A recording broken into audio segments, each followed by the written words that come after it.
was born in 1960, which means I came of age in the late 70s, which my sons like to tell me were simpler times.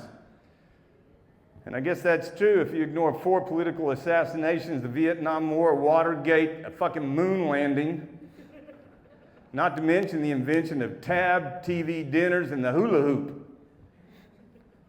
But what I do know is true is that humiliation was local. I mean, there was no internet, no cell phones. You could destroy yourself publicly and it stayed within a 20-mile radius. And I know this because in 1977, I was at Texas Tech University, go Raiders, and my dorm mates signed me up for a jock contest at a place called Uncle Nasty's, which I always thought sounded less like a business and more like why we don't visit Aunt Tammy anymore.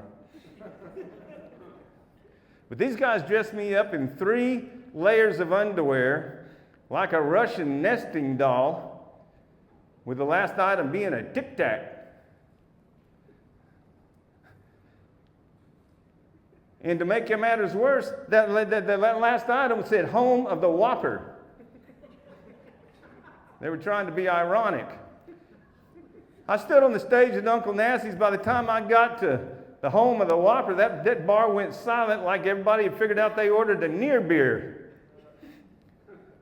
I thought I did great. I thought I nailed it. I was doing a victory dance for the Whopper, and that bouncer kicked my ass out. I was in the parking lot, and I said, "Did you kick me out for drunk and disorderly? Because I don't think it was." He said, "No, false advertising."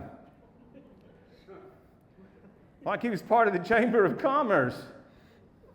And just think, if it happened these days, I'd be on TikTok would have made a dance. I'd have been trending in countries I can't pronounce, being humiliated in subtitles.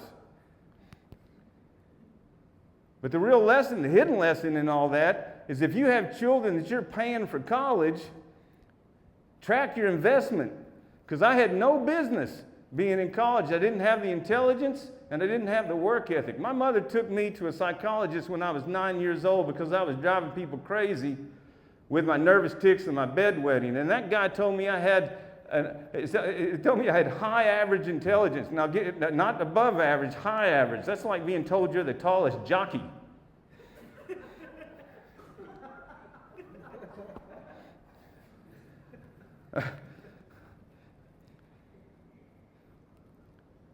And the sad thing is, 2 days later, they delivered the bedwetting machine. It was a pad you stuck under the top sheet of the bed, and every time you wet the bed, it went off and jolted you out of a deep sleep. Because some dumbass figured out the way to cure bedwetting was to scare the piss out of somebody. And it stopped me from bedwetting, but it also stopped me from sleeping. Which explains why I was so suspicious of sleep my whole life. When I was younger, I thought it was a waste of time. And now that I'm older, I just think it gives death a head start.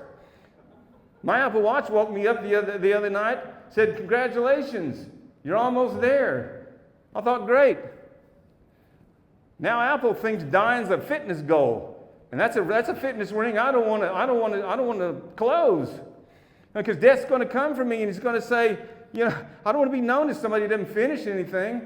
Because death's going to come for me. He's going to say, "Let's go."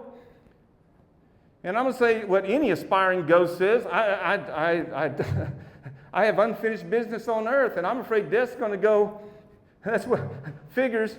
And he's going to reap the fucking shit out of me. I'm Charles Lester. Thank you very much.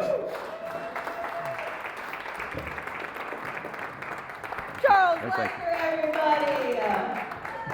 Y'all better love your next comedian. Put your hands together for Martin Phillips.